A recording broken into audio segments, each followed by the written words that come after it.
क्या हम अपनी सेना के सबसे बड़े पद पर रहे व्यक्ति की बात को फाइनल वर्ड मानकर इस विवाद को खत्म कर सकते हैं? कांग्रेस पार्टी या कोई जो भी पूछ रहा है कि ट्रंप जो कह रहे हैं वो सच है या आप जो कह रहे हैं वो सच है, वो कह रहे हैं भारत ने नहीं बताया। मुझे लगता है सीडीएस अनिल चौहान से ज्यादा ऑथेंटिक व्यक्ति इस मामले पर बोलने के लिए कोई दूसरा हो नहीं सकता। और क्योंकि ये डायरेक्ट इन टच थे विद द गवर्नमेंट, वो सब कुछ देख रहे थे, he was heading the all everything. दूसरी बात, भारत ने जिस तरह आज जो उन्होंने बताया कल उस प्रोग्राम में, भारत की पूरी प्लानिंग, रिस्पॉन्स फोकस था, टाइम बाउंड था और पिन पॉइंटेड था। भारत ने जो डैमेज किया, जिस तरह की चर्चाएं उस समय हुई, उस पर कई लोगों ने सवाल उठाया कितना कर दिया, ये वहां पहुंच गए, ये भी कर दिया, वो भी कर दिया। तो सारी चीजें उन्होंने टू दी पॉइंट एक चीज बता दी है। दूसरी बात, जो भारत ने नहीं किया वो भी बता दिया पाकिस्तान को कि हम ये कर नहीं रहे हैं। जैसे वो ड्रोन वाली बात है, किराना हिल वाली जी, हम कर नहीं रहे हैं लेकिन we are capable of doing anything. तो आगे के लिए एक मैसेज भी है। जहां तक ट्रंप के दावों का सवाल है, देखिए सर, ट्रंप के दावे नहीं, हमारे वाले जो सवाल कर रहे हैं, सवाल उसका है। वो बात दोनों करनी चाहिए। ट्रंप भी बार बार कहते हैं कि भारत हमारा दोस्त है, प्रधानमंत्री मोदी हमारे दोस्त हैं। तो एक दोस्त को इस तरह की लूज टॉक्स नहीं करनी चाहिए। वो एक देश के राष्ट्रपति है, एक मतलब वो दुनिया की ओल्डेस्ट डेमोक्रेसी है, तो दुनिया की लार्जेस्ट डेमोक्रेसी। सीडीएस का बयान फाइनल वर्ड है नहीं है डेफिनेटली। और अपोजिशन को इस तरह की सवालिया राजनीति करने से बचना चाहिए। तो आप कुछ बोल रहे थे इस पर? मैं तो ये कह रहा हूँ, सीडीएस ने जो कहा इस पर तो कोई सवाल वाली बात नहीं है, लेकिन इसको यहाँ समझिए डिप्लोमेसी के लेवल पे कि जब ट्रंप ने बोला और यूएस एडमिनिस्ट्रेशन ने बोला, उसके बाद प्रधानमंत्री और भारत सरकार ने कहा। भारत सरकार का जवाब भी आप समझिए, यूएस के साथ आप वैसे नहीं कर सकते कि उनकी बात को खारिज कर दे।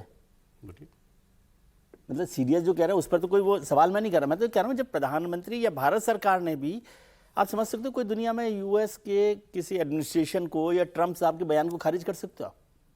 नहीं, हम तो कर रहे हैं खारिज लगातार। नहीं, हाँ तो कर रहे हैं, उसका मतलब वहीं पर भरोसा कर लेना चाहिए। मैं ये कह रहा हूँ। ठीक है कि अगर भारत सरकार कह रही है, भारत के विदेश मंत्री ने कहा है, रक्षा मंत्री ने कहा है, प्रधानमंत्री ने कहा, उसी पर यकीन कर लो ना। मतलब सीडीएस तक जाने की जरूरत नहीं है। सब्सटेंशिएट कर रहे हैं एक्चुअली सीडीएस साहब, तो उसको सब्सटेंशिएट कर रहे हैं क्योंकि सीडीएस साहब के बॉस तो प्राइम मिनिस्टर है ना।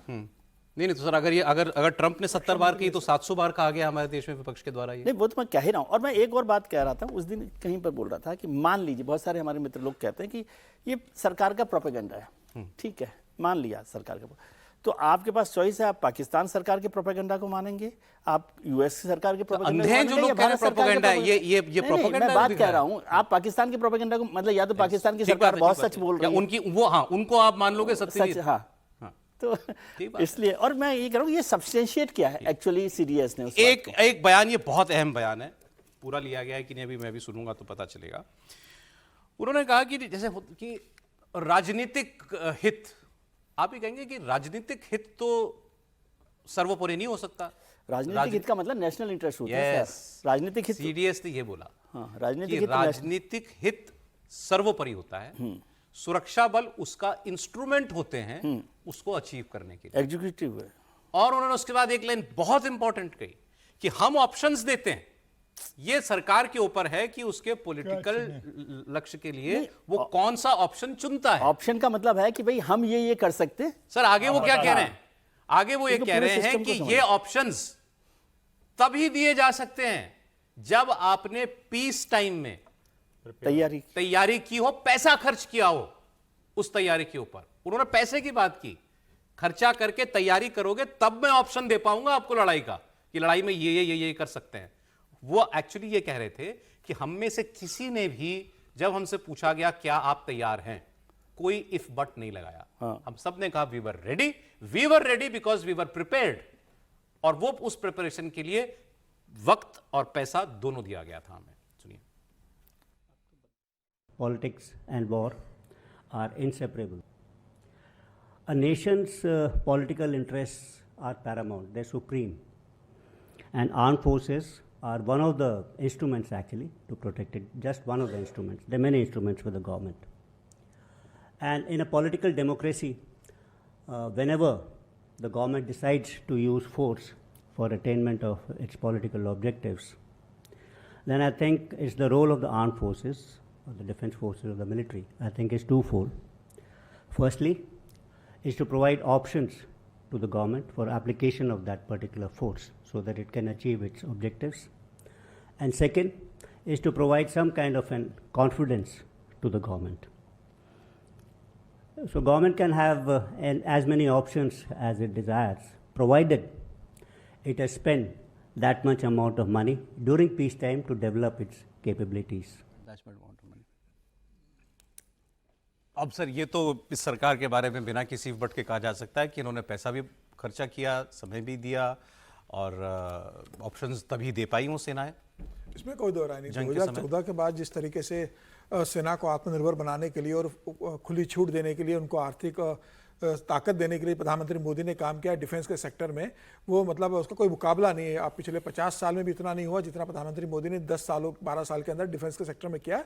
और उसका असर हमें ऑपरेशन सिंदूर में देखने को मिला कि जिस तरीके से सेनाओं ने परफॉर्म किया, वो देखिए उन्होंने बहुत स्पष्ट कहा कि भाई राजनीतिक इच्छा शक्ति के ऊपर निर्भर करता है, हम तो सिर्फ विकल्प देते हैं, ऑप्शन देते हैं, तय तो नेतृत्व को करना है। लेकिन प्रधानमंत्री मोदी ने जो स्पष्ट उनसे कहा था कि भाई आपको पूरी छूट रहेगी, आपको तय करना है, विकल्प हम आपको बता देंगे। और मुझे लगता है प्रधानमंत्री मोदी ने जो तय किया था, सेना ने वो अचीव किया, उससे ज्यादा अचीव करके देश को दिया है। और जो ऑपरेशन सिंदूर हुआ उसकी स्टडी तो मुझे लग रहा है सिर्फ पाकिस्तान ही नहीं, चाइना भी कर रहा होगा, तुर्की भी कर रहा होगा, तमाम देश कर रहे होंगे कि भारत इतना ताकतवर कैसे है कि जिस तरीके से हमारे तमाम सपोर्ट के बाद चीन ने तमाम सपोर्ट पाकिस्तान को दिया, तुर्की ने दिया, उसके बाद ही भारत ने जिस तरीके से पाकिस्तान की मतलब पूरी तरीके से खत्म करने की स्थिति में आ गया था कि उनको माफी अपनी भीख मांगनी पड़ी जान की पाकिस्तान को कि भाई हमें अब बख्श दो। ये बता रहा है कि भारत की सैन्य ताकत, इच्छा शक्ति और तैयारी कहां तक पहुंच चुकी है। दोनों बातें हुई पिछले कई वर्षों में। एक तो आत्मनिर्भरता बढ़ी, बिल्कुल, दूसरा डिफेंस एक्विजिशन बहुत बड़े पैमाने पे हुआ। अब इसको एक फर्क आज सर ने बात नहीं की, जो नोट करना चाहिए आपको, जो पॉलिटिकल लीडरशिप, पॉलिटिकल इंटरेस्ट की बात हो रही है, तो जो एक बड़ा बदलाव है 2008 का जो मुंबई हमला है, उस समय पॉलिटिकल लीडरशिप ने क्या फैसला किया? फर्स्ट तो हमारी तब भी थी, उस समय भी रेडी थी, हो सकता है कि कम तैयारी होगी लेकिन वो रेडी थे।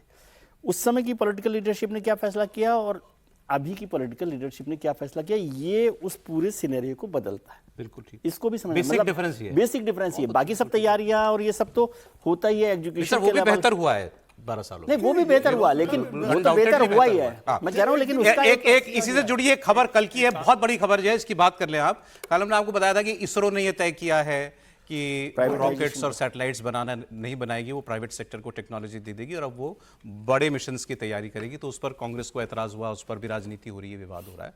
कल एक और बहुत बड़ा फैसला हुआ है, रक्षा मंत्री ने जिसका ऐलान किया कि डीआरडीओ ने जो मिसाइल टेक्नोलॉजी डेवलप की है, कन्वेंशनल मिसाइल्स की, वो मिसाइल्स टेक्नोलॉजी भी वो प्राइवेट सेक्टर को दे देगा ताकि प्राइवेट सेक्टर उसको एट स्केल बनाए। ये बहुत बड़ी बात है कि हमारा प्राइवेट सेक्टर अब मिसाइल बनाएगा और डीआरडीओ की तकनीक उसको भारत सरकार अनुमति दे रही है कि तुम प्राइवेट सेक्टर को दो ताकि वो मिसाइल बना सके। त्रिपाठी जी, इस पर भी होगा विवाद क्या? देखिए हो गया है मेरे ख्याल से। इस पर तो हो गई विवाद भले हो, लेकिन दुनिया के जितने देश, और हम तो उसको कई बार कहते हैं, जो भी विकसित देश हैं जिन्होंने तकनीक में सबने किया है, वहां ऐसा नहीं है कि सब कुछ सिर्फ और सिर्फ सरकार कर रही हो। एक लाइन की पहले तो ये बात जरूरी। दूसरा, एक आंकड़ा, एक तथ्य जो इसी खबर के साथ जुड़ता है, 2015 में 67.5% इंपोर्टेड डिफेंस इक्विपमेंट या एक्विजिशन या खरीद थी। यानी 100 रुपया सरकार खर्च करती थी तो 67 रुपया 50 पैसा विदेशी सामान खरीदती थी। जो आज की स्थिति है 2026 की, 100 रुपए में सिर्फ 12 रुपए विदेश खरीदिए। अब ये इसलिए क्योंकि लोगों को समझ में नहीं आ रहा है कि इन 12 वर्षों में हुआ क्या है।